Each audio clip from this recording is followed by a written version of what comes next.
एक ऐसा इंडियन व्यक्ति जो कि अपने टाइम पे महाराजा वाला जिंदगी गुजारता था, एक ही रात में करोड़ रुपए का पार्टी करता और जहाँ पे दुनिया भर बिलियनियर प्राइवेट जेट रखते हैं, वहीं इस व्यक्ति के पास अपना खुद का बोइंग 727 था। लेकिन वही इंडियन हिस्ट्री में आज सबसे बड़ा फ्रॉड केस में उसका नाम जोड़ा जाता है। जी हाँ, हम लोग बात कर रहे हैं विजय माल्या की। किंगफिशर वो ब्रांड था, उससे वो हर चीज का मालिक बनाया जो कि एक आम आदमी सपने में देखता है। बहुत लोगों के दिमाग में तो विजय माल्या का नाम सुनते ही उनका दिमाग में आता है भगौड़ा। विजय माल्या जी भाग गई। Vijay Mallya has fled India. Mallya को विदेश जाने से रोकने की जिम्मेदारी थी। सरकारी बैंक विजय माल्या के खिलाफ सुप्रीम कोर्ट पहुंच गए हैं। आपको पता है जिस व्यक्ति पे आज 9,000 करोड़ रुपए लेके भागने का आरोप है, वो एक समय दुनिया के सबसे पावरफुल बिजनेसमैन के लिस्ट में शामिल होता था और ये व्यक्ति दुनिया के सबसे अमीर लोगों में से एक था। लेकिन आखिर फिर ऐसा क्या हुआ जो कि विजय माल्या को मजबूर कर दिया 2016 में अपना देश छोड़ करके लंदन भागने के लिए। तो आज के वीडियो में हम यही जानने वाले विजय माल्या के पूरे लाइफ के स्टोरी, उनके जो राइज और फॉल हुआ था। चलिए शुरू करते, बट वो सारे कुछ देखने से पहले मेरे चैनल को सब्सक्राइब करो, वीडियो को लाइक करो। विजय माल्या को लेकर के आपके मन में जो भी ख्याल है मुझे कमेंट करके जरूर बताना।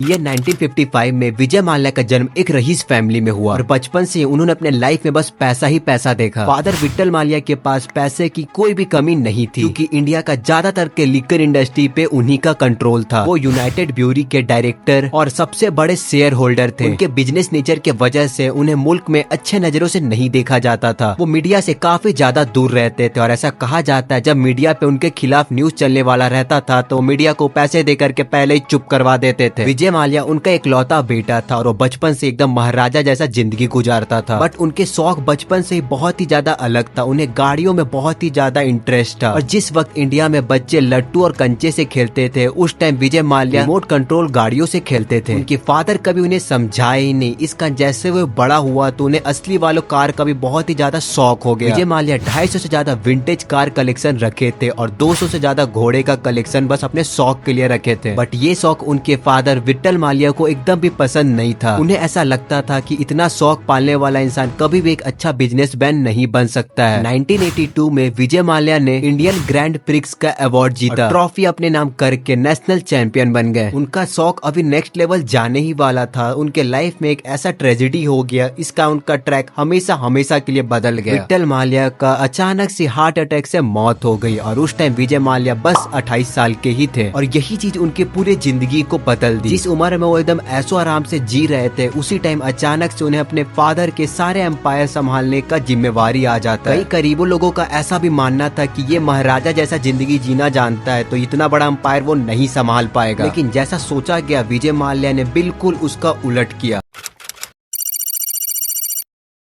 यूनाइटेड ब्रूअरी के तमाम प्रोडक्ट में से किंगफिशर उन्हें सबसे ज्यादा अट्रैक्ट किया। उनके पिता के देहांत से कुछ साल पहले ही उन्होंने ही किंगफिशर को लॉन्च किया था क्योंकि विजय माल्या उस टाइम खुद ही यंगस्टर था। उसे पता था अगर किंगफिशर को एकदम टॉप लेवल पे लेकर के जाना है तो टारगेट करना होगा यंगस्टर को। और उन्होंने जैसा सोचा वैसा ही किया। जब लोग बाहर जाते थे तो ड्रिंक नहीं बल्कि किंगफिशर ब्रांड का ही ड्रिंक मांगते थे। उसके बाद किंगफिशर का वैल्यू धीरे धीरे बढ़ता ही गया। उस टाइम इंडियन के बहुत सारे पॉलिटिशियन इस वेस्टर्न कल्चर पे आवाज भी उठाई, लेकिन विजय माल्या को किसी के भी परवाह नहीं थी। उन्हें बस ये प्रूव करना था कि उन्होंने यूनाइटेड ब्रूअरी के सक्सेस को आसमान की ऊंचाइयों तक पहुंचा दिया है और इसमें कोई शक भी नहीं था। यूबी इंडिया का सबसे बड़ा लीकर मैन्युफैक्चरर बन चुका था और हर 2 में से 1 बॉटल किंगफिशर की ही सेल होने लगी। उस टाइम विजय माल्या बादशाहों जैसा जिंदगी गुजार रहा था। जिस टाइम इंडिया में एक आम सा गाड़ी लेना भी संभव नहीं था, उस टाइम ये मर्सिडीज, BMW और पोर्शा जैसे गाड़ी में घूमते थे। लोग उन्हें Prince of India, Maharaja, richest man of India के नाम से जानते थे। लेकिन धीरे धीरे बहुत सारे स्टेट में लीकर पे बैन लगा दी गई। उसके बाद किंगफिशर का सेल में भी काफी ज्यादा गिरावट आ गया। ये विजय माल्या का होने वाला डायरेक्ट लॉस था, लेकिन ये तो बस शुरुआत। लेकिन जहाँ पर भी शराब और लीकर बेचा जा रहा था वहाँ पे विजय माल्या टेलीविजन या न्यूज़पेपर में अपना एड नहीं करवा सकते थे। उस वक्त किंगफिशर के लिए ऐसा एडवर्टाइजमेंट लाया गया जिसे की सर्वोगेट एडवर्टाइजिंग कहते हैं। ये एडवर्टाइजिंग टेक्निक वहाँ पे इस्तेमाल किया जाता है जहाँ पे उस प्रोडक्ट पे बैन लगाया जाता है। इसमें कोई भी ब्रांड अपने प्रोडक्ट को दूसरे प्रोडक्ट के आर में मार्केटिंग करता है, जिनके सेल पर कोई भी रिस्ट्रिक्शन नहीं होती है। किंगफिशर तो इंडिया में जाना माना ब्रांड था ही। इसका विजय माल्या ने किंगफिशर सोडा वाटर और किंगफिशर मिनरल वाटर लॉन्च किया। उसका वो मार्केटिंग करने लगे। भले वो एड पानी का था, लेकिन सबको पता था ये किस चीज का मार्केटिंग चल रहा है। 1996 में जब इंडिया वर्ल्ड कप को होस्ट कर रहा था, तब किंगफिशर ने एक वायरल एड का सहारा लिया और अपने टारगेट ऑडियंस तक आवाज पहुंचा। उन्होंने हर छोटे बड़े इवेंट को स्पॉन्सर करना शुरू कर दिया, जहां पे मीडिया के प्रेजेंस होती थी। इसी तरह मीडिया पे ना चाहते हुए भी किंगफिशर का नाम चल जाता था। बाद में किंगफिशर का कैलेंडर भी लॉन्च किया गया, जिसमें कि इंडियन मॉडल का फोटो शूट करवाया जाता था। इस कैलेंडर के जरिए ही बॉलीवुड का कई बड़े बड़े नामों का जन्म हुआ, जैसे कि दीपिका पादुकोण, जो कि 2006 में किंगफिशर गर्ल का टाइटल जीता। जैसे कि कैटरीना कैफ, नरगी फतरी भी इसी कैलेंडर के वजह से उनके नाम उठे। ये कैलेंडर के लिए मॉडल विजय माल्या खुद ही चूज करता था और ये कैलेंडर 2003 से लेकर के 19 साल 2020 तक चला। विजय माल्या के पास कोई भी चीज की दौलत और शोहरत की कमी नहीं थी और उनके जो किंगफिशर ब्रांड थे वो सोने की मुर्गी से कम नहीं थी। उन्हें एक चीज काफी ज्यादा खराब लगती थी, उनका प्रोफेशन से दिया गया उनका नाम। सब उन्हें किंग ऑफ वाइन बोलते थे, जो कि उन्हें बहुत ही ज्यादा खराब लगता था। अंदर ही अंदर विजय माल्या को ये चीज काफी ज्यादा खा रही थी कि इंडिया में उन्हें अच्छी नजरों से नहीं देखा जाता है। उन्हें ऐसा नाम कमाना था जिसके वजह से उन्हें समाज इज्जत दे। उसके बाद उनके दिमाग में एक बहुत ही खतरनाक आइडिया आता है, एक ऐसा प्लान जो कि विजय माल्या का किंग ऑफ गुड टाइम का टाइटल छीनने वाला था।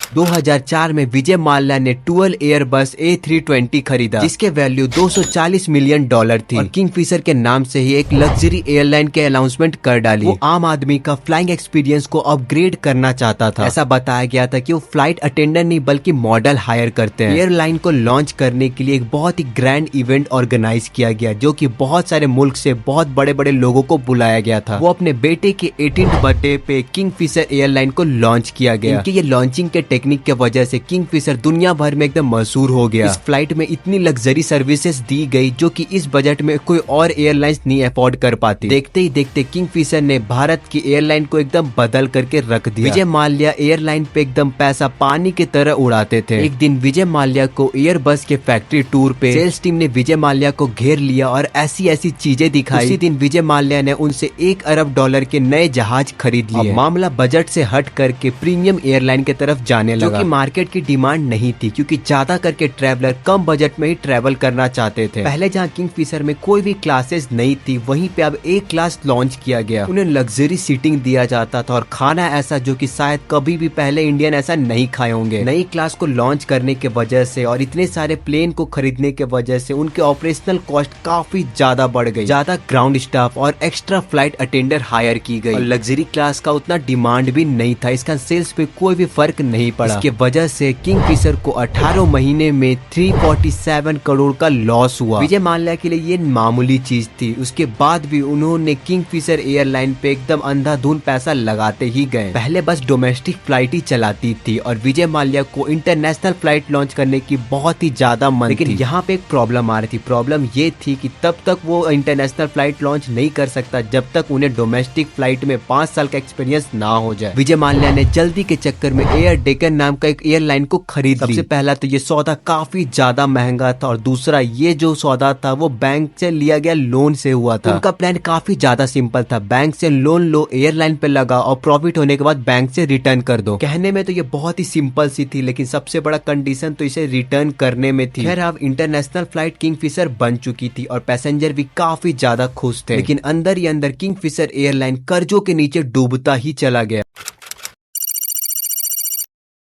जिस टाइम ये सारा मामला चल रहा था उसी टाइम विजय माल्या फॉर्मूला 1 का टीम खरीद रहे थे। इसके अलावा उन्होंने क्रिकेट की भी एक टीम खरीदी जो कि उनका अपना शौक था, ये जानते हुए भी कि उनका एयरलाइन अभी लॉसेस में है। फिर कुछ ऐसा हुआ जिसके वजह से इंडिया की एयरलाइन ही नहीं बल्कि पूरे दुनिया की एयरलाइन एकदम बहुत ही ज्यादा टेंशन में पड़ गई। 2008 में अमेरिकन मार्केट में रिसेशन आ गया, स्टॉक मार्केट क्रैश हो गई, फ्यूल प्राइसेस बढ़ गई और लोगों के परचेसिंग पावर कम हो गई। क्योंकि US डॉलर इंटरनेशनल करेंसी है, जिसके वजह से इसका फर्क पूरा दुनिया पे पड़ता है। इस बार भी ऐसा ही हुआ, फ्यूल प्राइसेस पे 3 गुना बढ़ गया। कंपनी ने अपने ट्रिप्स को कैंसिल कर दिए और टूरिस्ट भी बहुत ही ज्यादा कम हो गया था। इस सिचुएशन में बस वही एयरलाइन सरवाइव कर सकती जो कि कभी भी फिजूल खर्च नहीं करती। बट किंगफिशर तो अपना लग्जरी के वजह से ही फेमस थी। उन्होंने रिसेशन में भी अपने खर्चे कम नहीं किए। उनके रेट बहुत ही ज्यादा एयरलाइन से कम थी और उनके जो सर्विसेज थे बहुत ही ज्यादा लग्जूरियस। इसमें कोई भी दो बात नहीं था कि किंगफिशर एयरलाइन बहुत ही ज्यादा लॉस में चल रही थी और इसका भांडा एक न एक दिन तो फूटना ही था। जब ये भांडा फूटा तो ये एक नया पोल भी खोल उठा।